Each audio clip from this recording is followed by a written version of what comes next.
வணக்கம், இது உங்க நண்பன் விஜி. இன்னைக்கு எதுக்காக இந்த வீடியோ பார்த்தீங்கன்னா, பொது தேர்வு எழுதக்கூடிய 12ஆம் வகுப்பு மாணவர்களுக்கு மனமார்ந்த வாழ்த்துக்கள். அது மட்டும் இல்லாமல் இந்த வீடியோ உங்களுக்கு யூஸ்ஃபுல்லாக இருக்கும்னு நினைக்கிறேன். என்னன்னு பார்த்தீங்கன்னா, ஒன்றும் இல்லை, எக்ஸாம் எழுத போகிறப்போ நீங்கள் என்னென்ன மாதிரியான விஷயங்களை ஃபாலோ பண்ணணும் எனக்கு தெரிஞ்சதை நான் உங்களுக்கு சொல்லிக் கொடுக்குறேன். அது யூஸ்ஃபுல்லாக இருந்தால் யூஸ் பண்ணிக்கோங்க. என்னன்னு பார்த்தீங்கன்னா, முதல் விஷயம் பயப்படாதீங்க. ரெண்டாவது விஷயம் என்னன்னு பார்த்தீங்கன்னா, உங்களுக்கு தேவையான பென்னு, பென்சில், ஸ்கேலு, லப்பரு எல்லாத்தையும் நீங்கள் ரெடியாக வச்சிருக்கீங்களான்னு சொல்லி முதல்ல செக் பண்ணிக்கோங்க.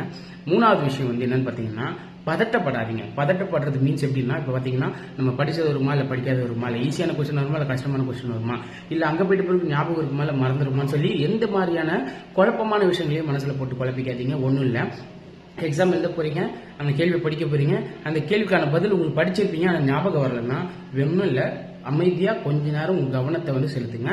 யோசிக்காதீங்க. நீங்க என்னைக்கு யோசிக்கிறத நிப்பாட்டுறீங்களோ அன்னைக்கு உங்களுக்கு தெளிவான ஒரு முடிவு கிடைக்கும். ஸோ அப்போ நீங்க ஈஸியா எக்ஸாம் முடிக்கலாம். அதே மாதிரி டைம் வேஸ்ட் மட்டும் பண்ணாதீங்க. எந்த கொஸ்டினுக்கு உங்களுக்கு ஆன்சர் முதல் தெரியுதோ அந்த கொஸ்டின் முதல்ல அட்டன் பண்ணுங்க. தெரியாததை லாஸ்டா அட்டன் பண்ணுங்க. ஏன்னு பாத்தீங்கன்னா, தெரிஞ்ச விஷயத்த உங்களால் குயிக்கா முடியும். ஸோ அதனால அது சீக்கிரமா முடிச்சீங்கன்னா டைம் உங்களுக்கு நிறைய கிடைக்கும். அந்த நிறைய டைம் வச்சு தெரியாத கொஸ்டினை யோசிச்சு அப்புறமா எழுதலாம். ஸோ அதனால இந்த ஒரு விஷயத்தை ஃபாலோ பண்ணுங்க. நாலாவது விஷயம் என்னன்னு பாத்தீங்கன்னா, எக்காரணத்தை கொண்டு எந்த கொஸ்டின் அட்டன் பண்ணாம விட்டுறாதீங்க. எல்லா கொஸ்டினும் அட்டன் பண்ணுங்க. நீங்க எல்லா கொஸ்டினும் அட்டன் பண்றது உங்களுக்கு பாஸ் மார்க்கை வாங்கி தரும். ஸோ தப்பா பேசி மன்னிச்சுக்கோங்க.